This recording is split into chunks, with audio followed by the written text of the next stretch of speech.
कल ही एक सरकार के एक विधायक का बयान आया है जो बेरमो विधानसभा से। उनका कहना है कि जिन्होंने झारखंड में जन्म लिया है वे लोग झारखंडी हैं। बेरमो के विधायक हैं जो सरकार में है, उनका कहना है कि जिन्होंने झारखंड में जन्म लिया है वे लोग झारखंडी है। तो उन विधायक से पूछिएगा, आप विधायक हैं, आपके घर में ड्राइवर है, आपके घर में नौकरानी है, यदि उनका बच्चा होता है आप लोग उनका अपना प्रॉपर्टी में हिस्सा देंगे? विधायक जी से पूछा जाए, यदि आपके ड्राइवर का कोई बेटा आपके घर में जन्म ले लेता है तो क्या आप अपनी प्रॉपर्टी में उसे हिस्सा देंगे? तो जब आप उसे अपनी प्रॉपर्टी में हिस्सा नहीं देंगे तो यहाँ जन्म लेने वाला हर कोई झारखंडी कैसे हो सकता है? इसलिए आज जो लड़ाई हो रही है, ये लड़ाई का आगाज धनबाद बोकारो से हुआ है। मैं धनबाद से संबंध रखता हूँ, आप लोगों के बीच में पहली बार आया हूँ। भाषा को लेकर यह आंदोलन आगाज हुआ था और ये आंदोलन का मकसद है पूरे राज्य तक जाना, क्योंकि जिस प्रकार आप लातेहार के पहाड़ी क्षेत्र में रहते हैं, हम पारसनाथ के पहाड़ी क्षेत्र में रहते हैं, हम कोयले के खदान के सामने रहते हैं। जिस प्रकार आपके यहाँ बॉक्साइट मिलता है, हमारे यहाँ कोयला मिलता है और पारसनाथ के पहाड़ में सुंदर सुंदर पत्थर मिलते हैं। लगातार इस राज्य को लूटा जा रहा है, कहीं कोयला, कहीं अभ्रक, कहीं बॉक्साइट, कहीं यूरेनियम।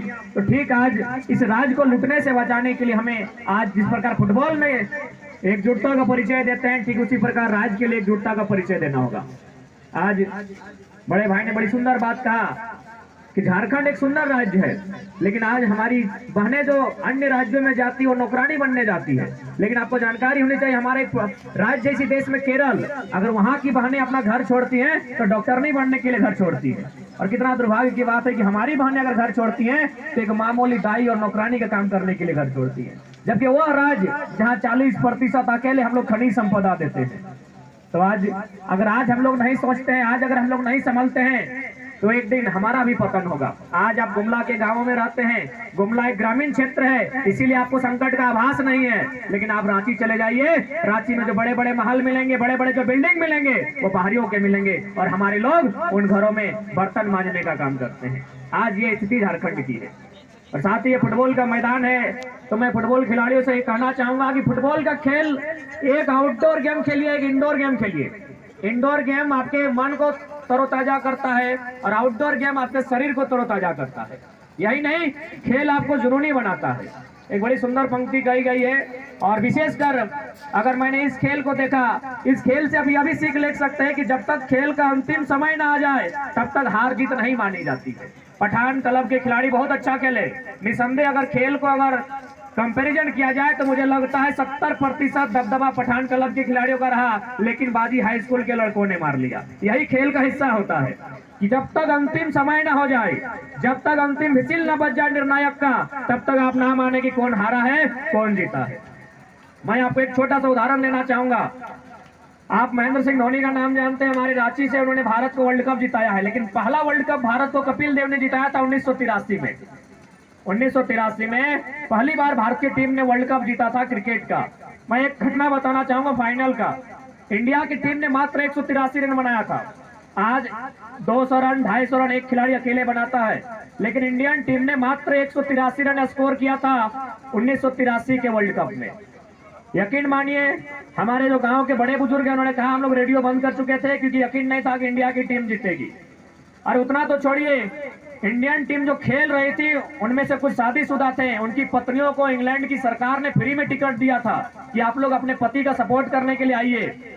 वो पत्नी गई भी थी सपोर्ट करने के लिए, लेकिन जब इंडिया की टीम मात्र 183 पर ऑल आउट हो गई, सारी पत्नियों ने अपने टिकट को आधे दाम में बेचकर लंदन शॉपिंग के लिए चली गई थी। पत्नी समझते हैं ना, जिसे अर्धांगिनी कहा जाता है, यानी अगर आप चोर भी हैं, आप डकैत भी हैं, तो पत्नी आपके साथ खड़ा होती है। लेकिन 83 के वर्ल्ड कप में उनकी पत्नियां लंदन शॉपिंग करने के लिए गई थी। जब शाम को वापस आई तो 22 साल के युवा कप्तान कपिल देव के हाथों में दुनिया की सबसे खूबसूरत और बड़ी ट्रॉफी थी, क्योंकि उन्होंने हार नहीं माना था। पूरे भारत के लोगों ने उम्मीद छोड़ दिया था। ठीक उसी प्रकार जिंदगी का हिस्सा है, उसी प्रकार आपके खेल का हिस्सा है। चाहे बुरी से बुरी परिस्थिति हो जाए, हार नहीं मानिए, कि बिना कुछ किए जय जयकार नहीं होती, कोशिश करने वालों की कभी हार नहीं होती। नन्ही चींटी जब दाना लेकर चढ़ती है, चढ़ती दीवारों पर 100 बार फिसलती है। नन्ही चींटी जब दाना लेकर चढ़ती है, चढ़ती दीवारों पर 100 बार फिसलती है, चढ़कर गिरना गिरकर चढ़ना उसे ना करता है, मन का विश्वास रगों में सांस भरता है, आखिर उसकी मेहनत बेकार नहीं होती, कोशिश करने वालों की कभी हार नहीं होती। डुबकिया सिंधुओं में गोताखोर लगाता है, डुबकिया सिंधुओं में गोताखोर लगाता है, जा जा कर खाली हाथ लौट कर आता है। अरे मिलते नहीं मोती सहज ही गहरे पानी में, पर मुट्ठी उसकी खाली हर बार नहीं होती, कोशिश करने वालों की कभी हार नहीं होती। असफलता एक चुनौती है, खासकर ये संदेश पठान क्लब के खिलाड़ियों को देना चाहेंगे कि असफलता एक चुनौती है, उसे स्वीकार करो, कहाँ कमी रह गई देखो और सुधार करो। जब तक ना मिले मंजिल, कि जब तक ना मिले मंजिल, सुख चैन को त्यागो तुम, संघर्ष का मैदान छोड़कर कभी ना पीछे भागो तुम। लहरों को चीरे बगैर नौका पार नहीं होती, कोशिश करने वालों की कभी हार नहीं होती। तो आज इस फुटबॉल के मैदान में जितने भी युवाएं हैं जो खेलते हैं, जो पढ़ते हैं, कोशिश कीजिए। और साथ ही साथ झारखंड में जो लड़ाई का आगाज हुआ है 1932 का त्यान का, इस लड़ाई को समझिए और इस लड़ाई को समर्थन दीजिए, क्योंकि आज नहीं लड़ते हैं तो हमारे हाथों में कटोरा होगा और वे लोग राजा बन जाएंगे जिन्होंने आंदोलन में एक नाखून नहीं कटाया है। हमने झारखंड बनाने के लिए गर्दन कटाई है, हमने जेल का यातना सहा है, हमने बलिदान दिया है, तब हमें ये झारखंड राज मिला है। अगर आज इस राज्य को संभाल कर नहीं रखते हैं तो ये राज्य फिर से जिस प्रकार अंग्रेजों ने भारत को गुलाम किया था, बाहरी लोगों का हमारे यहाँ दबदबा होता था, आज फिर से बाहरी लोग, आज भले हुए अंग्रेज नहीं है लेकिन आज फिर से उनका दबदबा होगा यदि हम नहीं लड़ते हैं तो। इसलिए आज आवश्यकता है एक नई लड़ाई की, आज आवश्यकता है नव उलगुलान की, आज आवश्यकता है युवाओं को एकजुट होकर एक सिरे से नए झारखंड बनाने की।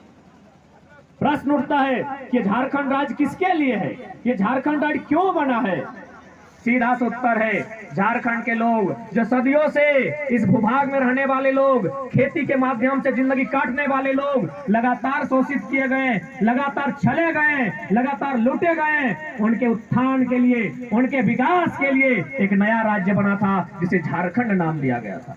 और जब ये झारखंड राज्य बना 15 नवंबर 2000 भगवान बिरसा मुंडा की जन्मतिथि पर, तब उस समय तत्कालीन राज्यपाल, इस राज्य के सर्वोच्च रहनुमा, उनका एक कथन था कि जिन परिस्थितियों में और जिन साधन संसाधन के साथ ये राज्य अलग हुआ है, आने वाले 20 सालों में ये भारत का नंबर 1 राज्य होगा। लेकिन आज दुर्भाग्य की बात है, इस राज्य में लगातार अतिक्रमण हुआ, इस राज्य में लगातार लूट खसोट हुआ, आज ये नंबर 1 नहीं बल्कि पीछे से नंबर 3, नंबर 4 पर है। चाहे शिक्षा की बात करें, रोजगार की बात करें, स्वास्थ्य व्यवस्था की बात करें, कुपोषण की बात करें, ये राज्य पीछे से रैंकिंग में जा रहा है।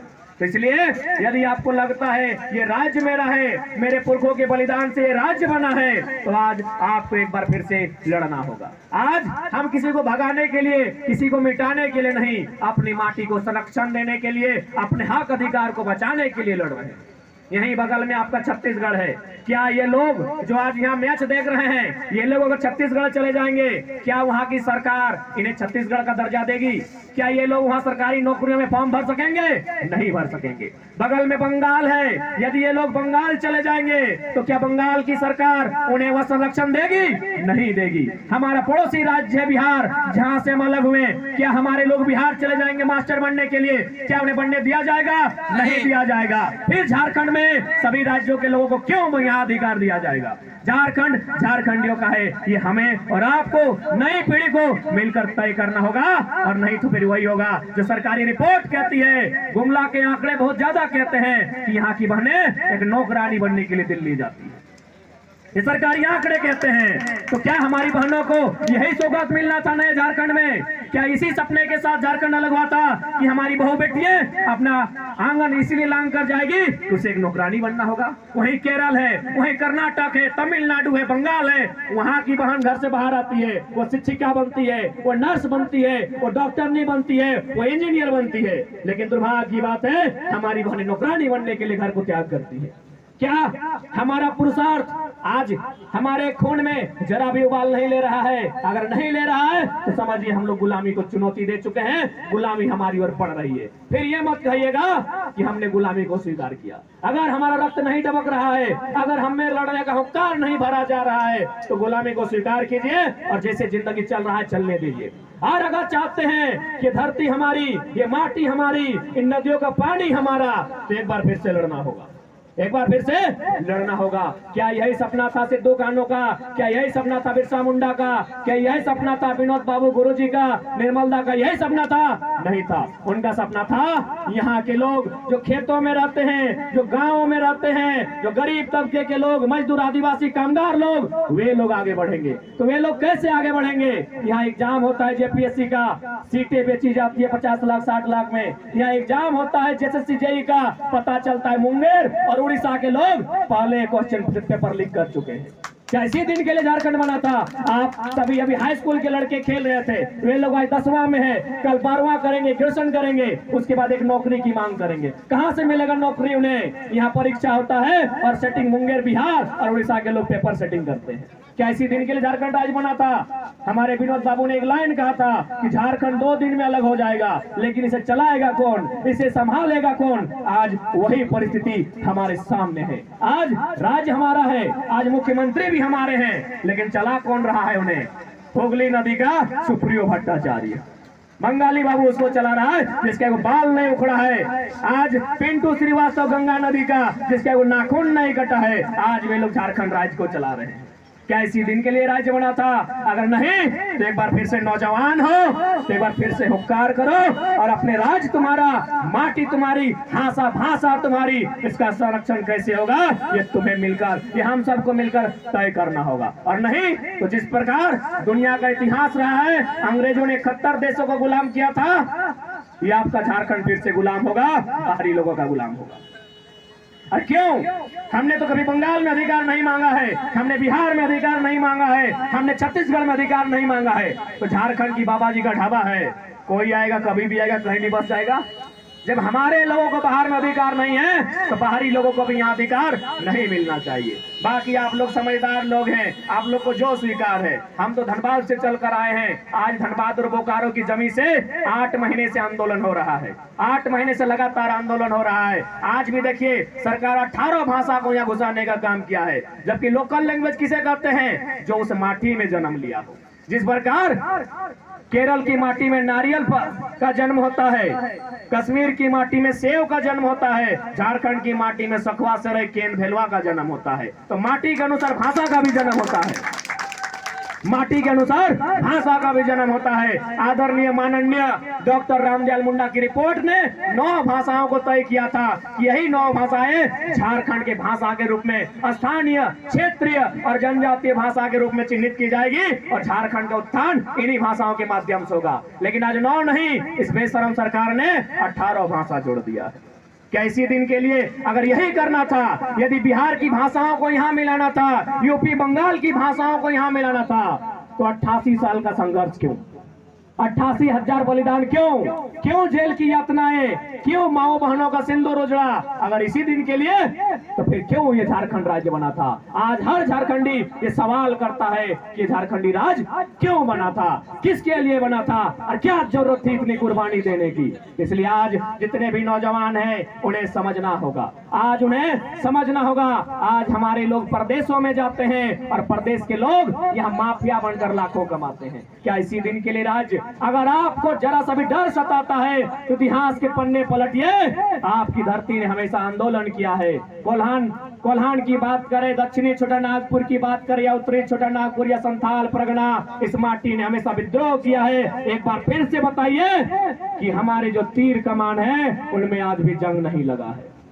और नहीं, अगर गुलामी स्वीकार है, जीवन आपका है, गुलामी से भी जिंदगी चलता है।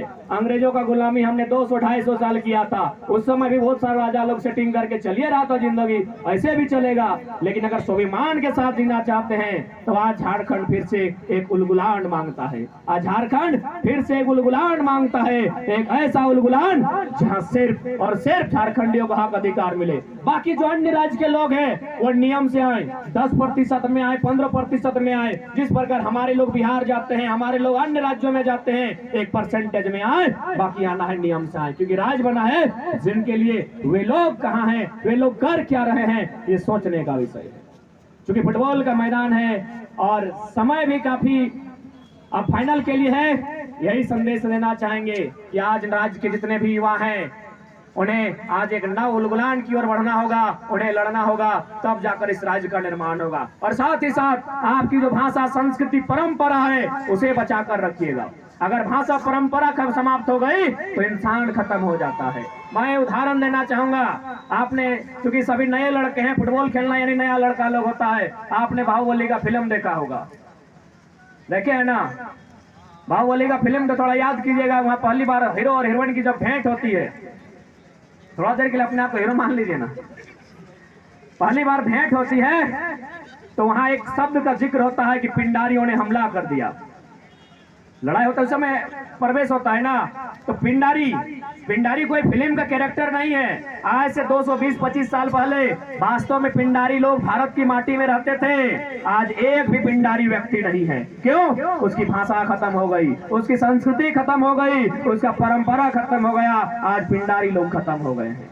यही नहीं, झारखंड की माटी में एक आदिम जनजाति हुआ करती थी, आज भी 2-4 लोग हैं शायद, असुरी जनजाति। आज पता कीजिए सरकारी रिपोर्ट क्या कह रही है। मुझे लगता है आने वाले 10 सालों में वो जनजाति भी समाप्त हो जाएगी, उसकी भाषा समाप्त हो चुकी है। बिरहर जनजाति रहती है झारखंड की माटी में। मेरे प्रखंड में तोपचाची से हूँ, वहाँ एक गांव बसता है, लेकिन सरकारी आंकड़े ये भी कहते हैं आने वाले चंद सालों में वो आबादी भी नष्ट हो जाएगी। तो इसलिए अपनी भाषा, अपनी संस्कृति, अपनी परंपरा को भी जिंदा रखिएगा। हमारे यहाँ नाचने का तरीका अलग है, हमारे गाने का तरीका अलग है, हमारे बोलने का तरीका अलग है। इन तरीकों को जिंदा रखिएगा तभी झारखंड जिंदा रहेगा। हमारे नाचने का तरीका अलग था, हमारे बूढ़े लोग अलग तरीके से नृत्य करते थे, लेकिन आज नए लड़कों को बाहर के लोगों ने नागिन डांस नचवा दिया है। बहुत भयानक नागिन डांस नाचते हैं। ये कोई भी केवल मजाक का विषय नहीं है, एक बहुत बड़ी समस्या है, एक बहुत बड़ा संकट है जो आपकी ओर बढ़ रहा है। आपके फंदे में, आपके गले में एक फंदा भरने के लिए एक बहुत बड़ा संकट आ रहा है। अगर आप उस संकट का सामना करने के लिए तैयार नहीं है तो निश्चय ही आने वाले समय में हमारी आने वाली नस्लें गुलाम होंगी। इसलिए आप सभी से निवेदन होगा, और विशेषकर आप लोग नौजवान हैं, इस उम्र में, इस उम्र की नजाकत को भांपिए। आप इस उम्र में जिस ओर करवट देना चाहेंगे, ये समय, ये स्थिति, यह राज्य उसी ओर करवट लेगा। ये अब आपको तय करना है कि राज्य को आप किस ओर करवट लेकर जाना चाहते हैं। जाते जाते, चूंकि पढ़ने लिखने वाले छात्र और छात्राएं बहुत ज्यादा है, मैं एक इतिहास का उदाहरण देना चाहूंगा।